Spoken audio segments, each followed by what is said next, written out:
There is a recurring phrase throughout the Bible, and it is subtle, but I've taken notice of it here recently, and I love it. And I want to share it with you. And I hope that after our study this evening, that all of us will decide to adopt it into our everyday lives. The phrase is what you see on the screen here. Who knows whether God? Who knows whether God? First place that we find this phrase is in 2 Samuel, the 12th chapter. I'm going to read a few verses here. We pick up here. This is a story in the life of King David. By the time we make it here in the 12th chapter, we see that Bathsheba has given birth to their first son. Of course, Uriah has been killed at this point. And then in the preceding verses here in chapter 12, we notice that Nathan has just given us his famous "Thou art the man" word picture to the King David. So we're going to pick up here in 2 Samuel 12, starting with verse 15. The Lord afflicted the child that Uriah's wife bore to David, and he became sick. David therefore sought God on behalf of the child, and David fasted and went in and lay all night on the ground.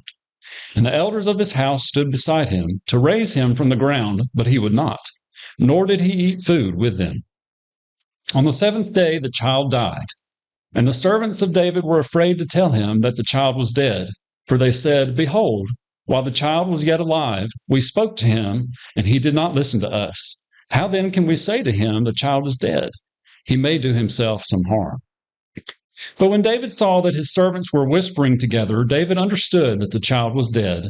David said to his servants, "Is the child dead?" They said, "He is dead." Then David arose from the earth and washed and anointed himself and changed his clothes, and he went into the house of the Lord and worshipped. He then went into his own house, and when he asked, they set food before him, and he ate. David's actions here completely dumbfound his servants because it's the exact opposite of what was customary in the time. What was customary is when someone died, then you wept and then you fasted for several days. So this is the exact opposite of what his servants expected him to do. Verse 21, then his servants said to him, "What is this thing that you have done? You have fasted and wept for the child while he was alive, but when the child died, you arose and ate food." But David said, "While the child was alive, I fasted and wept, for I said, who knows whether the Lord will be gracious to me that the child may live." The writer here of 2 Samuel takes us deep into David's inner chamber, and he gives us very intimate and specific details of how David acts in what must have been a very difficult week for the king. And to try to set up, the pattern for some of these examples that we'll go through this afternoon, notice, first of all, that this is taking place during a pivotal moment in David's life. Also notice that the outcome is known. Remember that God through Nathan the prophet had told David that the child was going to die. So he knew the outcome.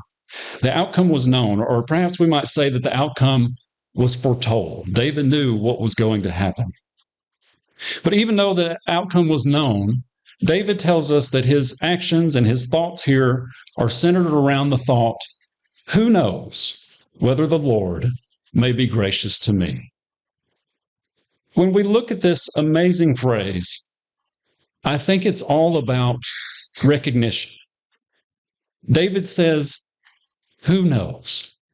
And he's not asking an open-ended question. It's not, sometimes we might throw up our hands and say, well, who knows? He's not asking a question of surrender here. When David says, who knows, he's recognizing that I'm not in control, that I don't have all the answers. And certainly that's remarkable coming from a king. So David recognizes that I'm not in control, but he also recognizes that God is in control.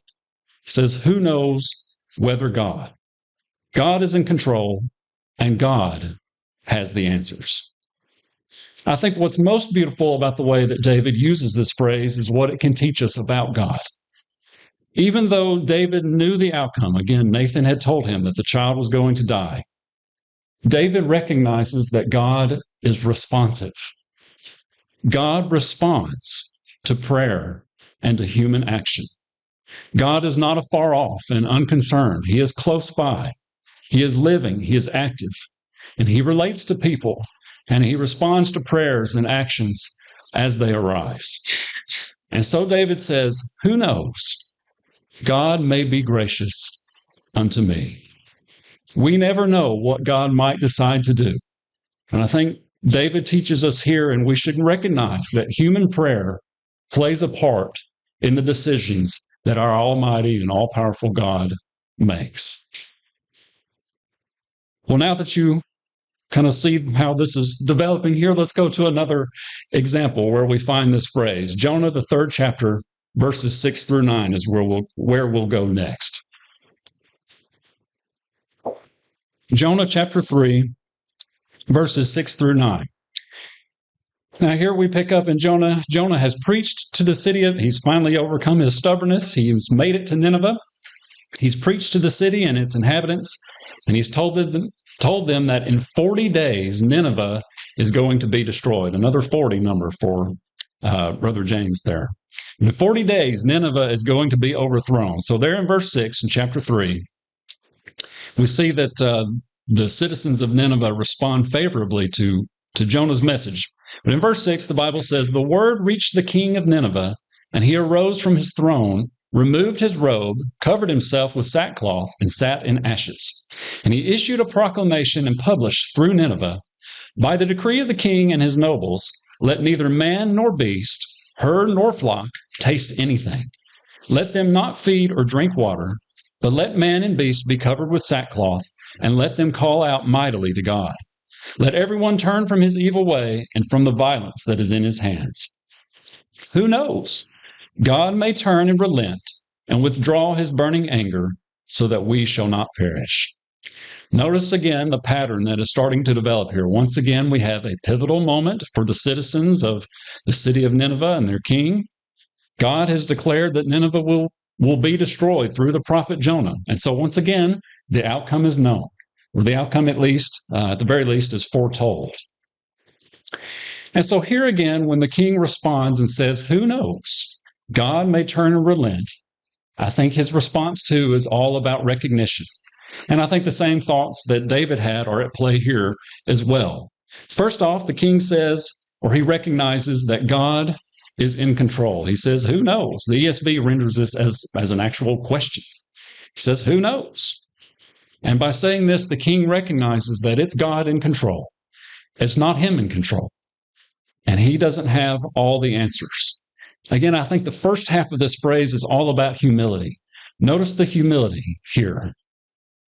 And notice, too, that now we have two kings that have said this phrase.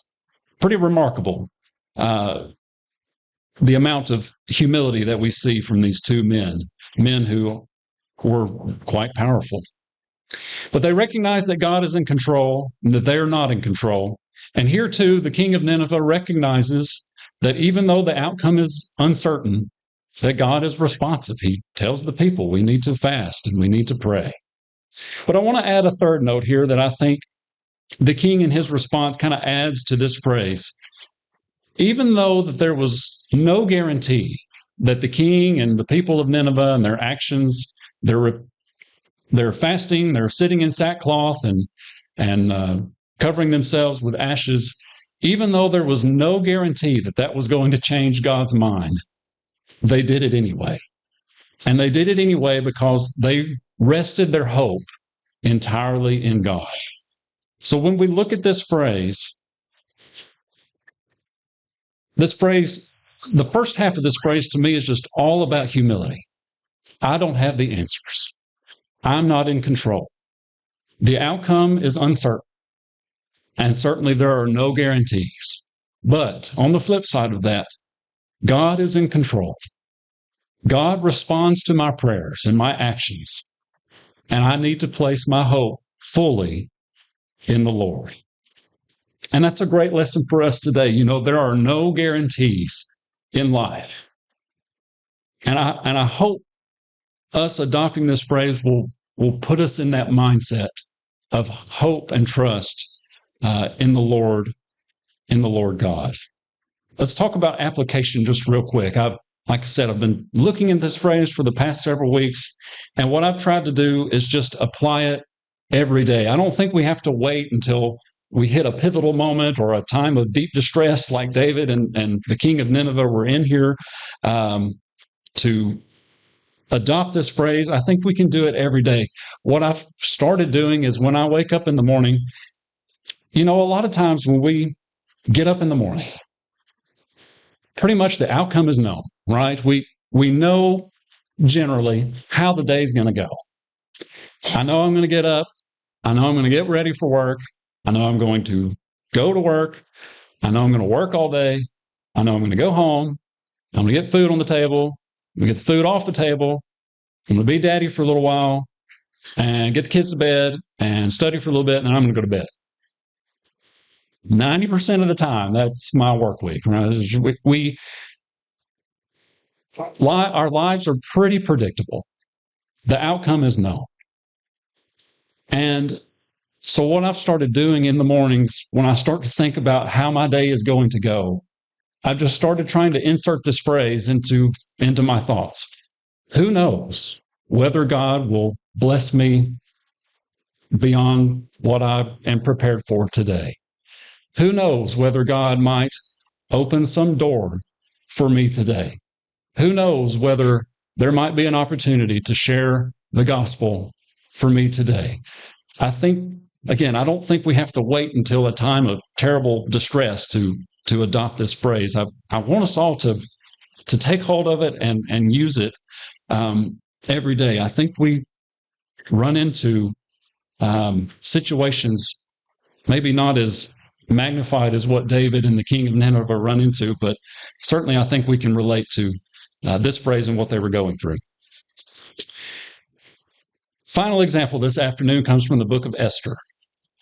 We're going to pick up here in Esther, the 4th chapter. And as we make it to the 4th chapter, we notice that Esther here is already the queen. She's been chosen. She's the queen. And we find that her cousin Mordecai has just learned of the wicked Haman and his wicked plot to annihilate all the Jews. So Mordecai sends and tells Esther about Haman's plot. Esther comes back and says, I can't go to the king unless he summons me, or I am going to die. There's a good chance I will perish. So picking up there in chapter 4, verse 13. Then Mordecai told them to reply to Esther, do not imagine that you in the king's palace can escape any more than all the Jews. For if you remain silent at this time, relief and deliverance will arise for the Jews from another place, and you and your father's house will perish. And who knows whether you have not attained royalty for such a time as this. Now, I realize that Mordecai does not say who knows whether God, but notice how Mordecai implies God in verse 14 here. He says, relief and deliverance will arise from the Jews from another place. Obviously, he is implying here that if relief and deliverance doesn't come from Esther and her actions, God is going to provide some way that relief and deliverance will come for the Jews. Also notice that Mordecai says, who knows whether you have not attained royalty for such a time as this. I think here too he's applying that God has worked behind the scenes here and brought Esther to this position of power here. So when he says you have not attained royalty, we might paraphrase this as, who knows whether God has made you queen for such a time as this. Now, we're not going to rehash our first 3 points in looking at this phrase here, but I think Mordecai, in using this phrase, teaches us something a little different, but still very powerful.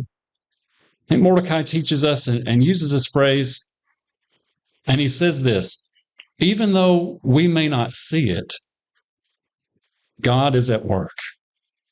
When he says, who knows whether God, I think he's telling Esther, even though we may not see it, God's hand is at work.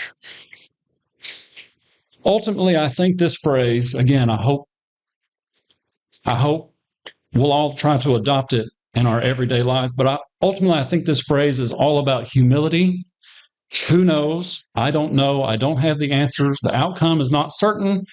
I certainly can't see all the ways that God is working in my life, and there are no guarantees of what I may or may not experience on a day-to-day basis. But who knows whether God teaches us, I think, that God is in control, that God responds to our prayers, that God is where we should place our hope, and that God is at work behind the scenes sometimes if we don't notice it. Real quickly, as we close this afternoon, I put together just a quick list of, I guess, of where this phrase,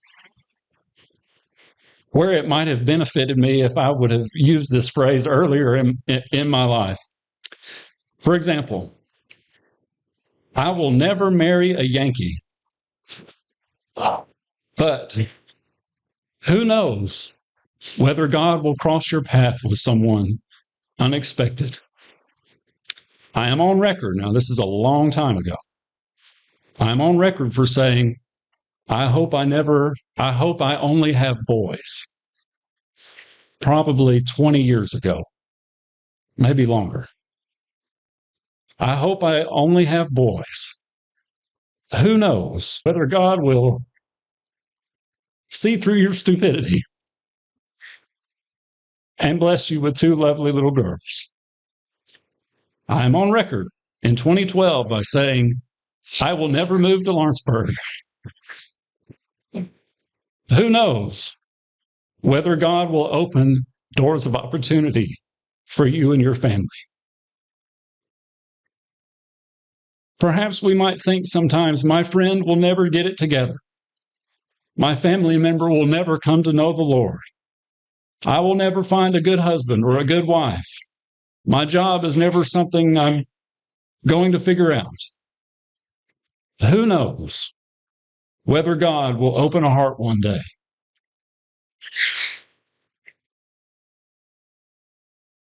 Who knows whether God will bless you far more exceeding than you deserve? Who knows what the Lord might have in store for you? This has been our thoughts this afternoon. I hope you love this phrase, and I hope you adopt it every day.